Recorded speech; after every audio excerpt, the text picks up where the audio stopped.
तो वन पंच मैन का third season release हो चुका है। ये वही सीजन है जिसमें मॉन्स्टर आर्क की शुरुआत होगी। इस सीजन में वन पंच मैन सीरीज के सबसे बढ़िया हीरोज और विलेन से इंट्रोड्यूस किया जाएगा और इसी आर्क में हमें कॉस्मिक गारो और साइतावा की लेजेंडरी फाइट देखने को मिलेगी। आज हम इसके फर्स्ट एपिसोड को एक्सप्लेन करेंगे और हाँ, इस सीजन का हर एपिसोड संडेज को एक एक करके रिलीज होगा और उनका एक्सप्लेनेशन मैं मंडेज को अपलोड कर दूंगा। अगर आप ओपीएम के फैन हो तो चैनल को जरूर सब्सक्राइब करना ताकि आपका एक भी एपिसोड मिस ना हो।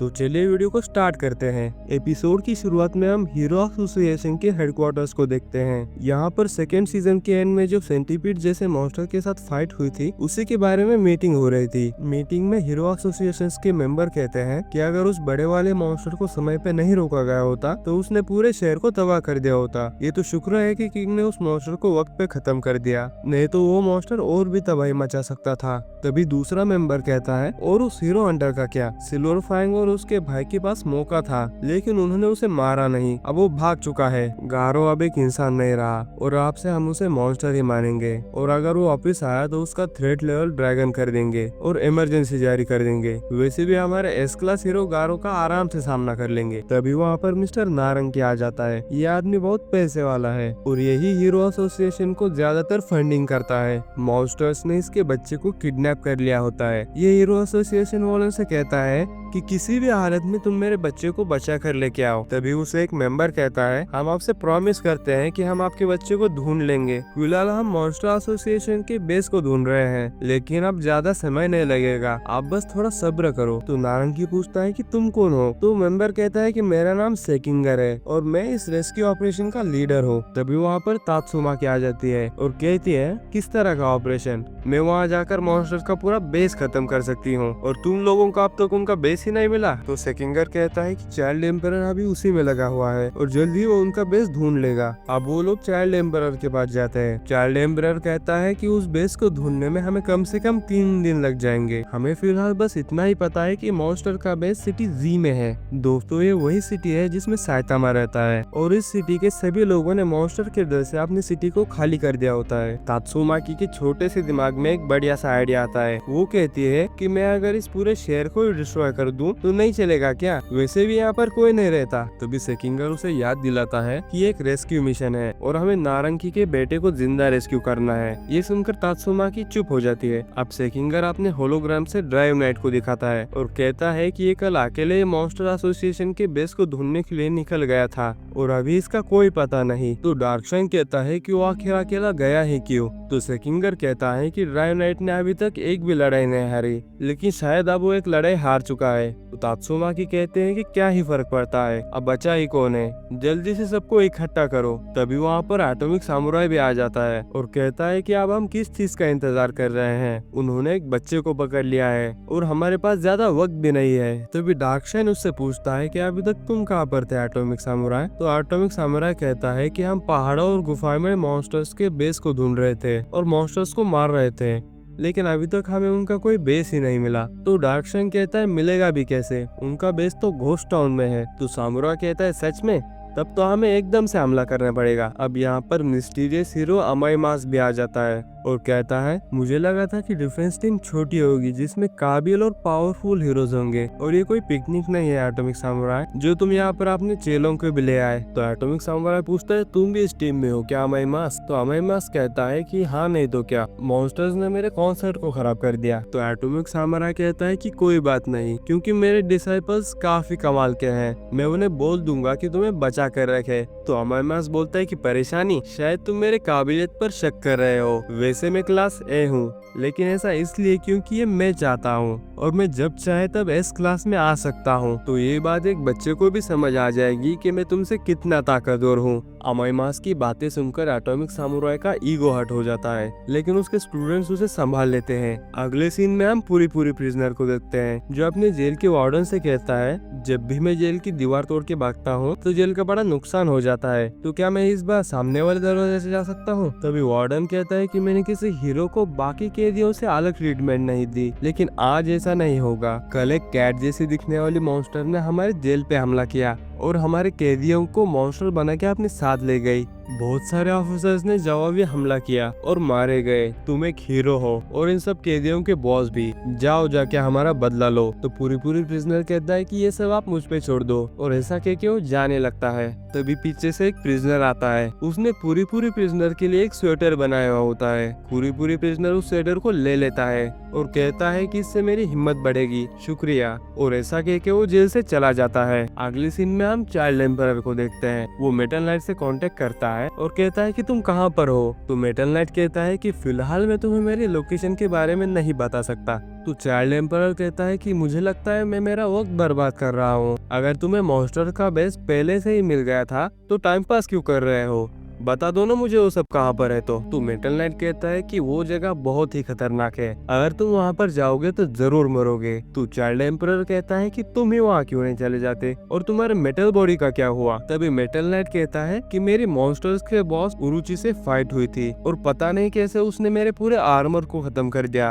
और मुझे भी बेहद घायल कर दिया। मैं मॉन्स्टर से डरता नहीं, लेकिन वो सब लोग इंतजार कर रहे हैं इंसानियत का कमजोर होने का, ताकि वो सब हमला कर सके। तुम्हारे लिए अच्छा होगा कि तुम उन सबसे दूर ही रहो। अगले सीन में हम मिस्टर नारंगी को देखते हैं। मिस्टर नारंगी को हीरो एसोसिएशन पर ज्यादा कुछ भरोसा नहीं है, इसलिए उसने अपने पैसों से एक प्राइवेट टीम को हायर किया है ताकि वो अपने बच्चे को ढूंढ सके।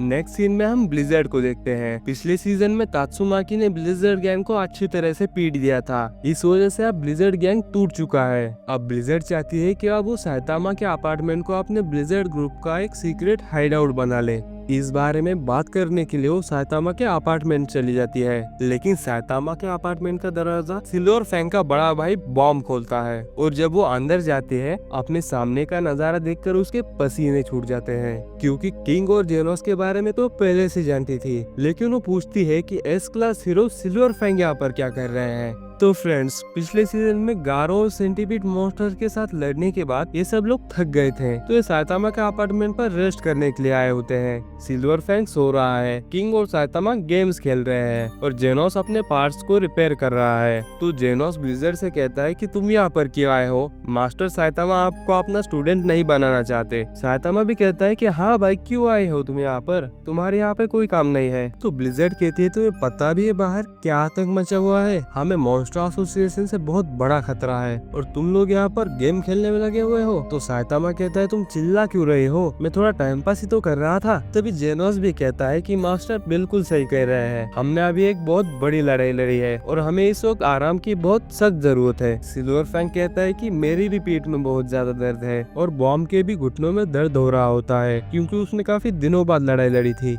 इन सब की बातें सुनकर फुबुकी एक जगह पर बैठ जाती है और उनसे कहती है कि हमें प्लान बनाना होगा। तुम सब लोग एस क्लास हीरो हो, तुम लोगों को हीरो एसोसिएशन से कुछ अपडेट तो मिला ही होगा ना। तो जेनोस कहता है कि फाइट के दौरान हम सभी के ट्रांसमीटर खराब हो गए। जेनोस कहता है कि मेरे पार्ट्स को रिपेयर होने के लिए टाइम की जरूरत है। सिल्वर फैंग कहता है कि मेरे पीठ में दर्द है और मुझे भी आराम की जरूरत है। और किंग कहता है कि मुझे भी थोड़ा काम है, मेरे पास समय ही नहीं है। तो ब्लिजर्ड कहते हैं कि आप साइतामा और मुझे कुछ करना होगा। ऐसा हमेशा तो नहीं होता, लेकिन सारे मॉन्स्टर एक साथ मिलकर अलायंस बना रहे हैं। तभी सिल्वर फैंग कहता है कि मॉन्स्टर्स का ग्रुप काश गारो ने उन्हें ज्वाइन नहीं किया हो, नहीं तो उसे बचाना बहुत मुश्किल होगा। बॉम्ब भी कहता है कि अगली बार हम उससे नहीं जीत पाएंगे, और अगर क्या होगा जब उस सेंटीपीड जैसा कोई और मॉन्स्टर वापस आ जाए तब हम क्या करेंगे। किंग साइतामा से कहता है कि हम जिस हीरो हंटर को ढूंढ रहे थे वो वहाँ पर उस पार्क में ही था। साइतामा कहता है कि हाँ मुझे पता है, उसने बहुत सारे हीरोज को हराया है, लेकिन वो कभी मेरे सामने क्यों नहीं आया, क्योंकि मैं गंजा हूँ। ऐसा कह के साइतामा तैयार होने लगता है। ये देख के सब चौंक जाते हैं। जेनोस पूछता है कि आप कहाँ जा रहे हैं मास्टर। तो साइतामा कहता है कि मैं गारो को ढूंढने जा रहा हूँ। तो जेनोस कहता है कि मास्टर आपको पता भी है वो कहाँ पर है। तो साइतामा कहता है कि मैं उसे ढूंढ लूंगा और उसे एक पंच में ही सबक सिखा दूंगा, और आते वक्त हम सबके लिए मैं गोभी भी लेके आऊंगा। ऐसा कहकर साइतामा अपने घर से निकल जाता है और इस तरफ ब्लिजर्ड अकेली रह जाती है और सोचती है कि इन सबको अपने ग्रुप में शामिल करना बड़ा मुश्किल होगा। नेक्स्ट सीन में हम फाइनली गारो को देखते हैं। जो मॉन्स्टर एसोसिएशन के हेडक्वार्टर में बेहोश पड़ा हुआ था। उसे अपने पास मॉन्स्टर्स द्वारा लिखी गई एक चिट्ठी मिलती है जिसमें लिखा था, जब तक तुम पूरी तरह से ठीक नहीं हो जाते तब तक तुम इस अंडरग्राउंड बेस से बाहर मत निकलना, नहीं तो हीरोज तुम्हें ढूंढकर मार देंगे।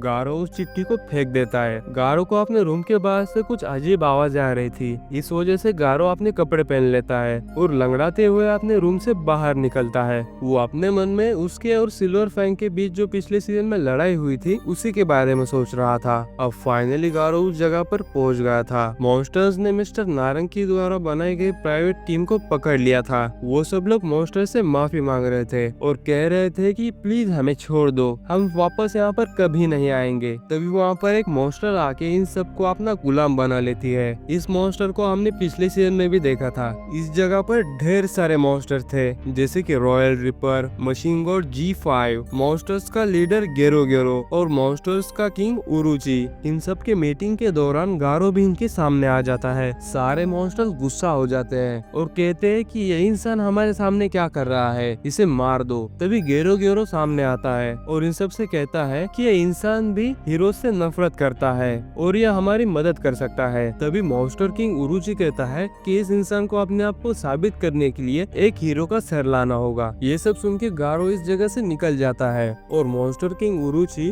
रॉयल रिपर और इंसेक्ट गॉड को गारो पर नजर रखने के लिए उसके पीछे भेजता है। पोस्ट क्रेडिट सीन में हम स्पीडोस और सोनी को देखते हैं जिसने पिछले सीजन में मॉन्स्टर्स के इन्फ्लुएंस में आके मॉन्स्टर फ्रूट खा लिया था, लेकिन उसने एक गलती कर दी थी। उस फ्रूट को कच्चा खाना होता है लेकिन सोनिक ने उसे पका कर खा लिया था। इस वजह से उसे जुलाब लग गए थे और उसका 2 किलो वजन भी कम हो गया था। और इस सीन के बाद एपिसोड खत्म हो जाता है। दोस्तों नेक्स्ट एपिसोड में साइतामा और गारो एक बार फिर से आमने सामने आने वाले हैं और उन दोनों के बीच एक फाइट भी होने वाली है। नेक्स्ट एपिसोड रिलीज होते ही मैं उसे इस चैनल पर अपलोड कर दूंगा, तो अगर एपिसोड को मिस नहीं करना चाहते तो चैनल को सब्सक्राइब कर लो और कमेंट में जरूर बताना कि ये एपिसोड आपको कैसा लगा। मिलते हैं आपसे नेक्स्ट एपिसोड में।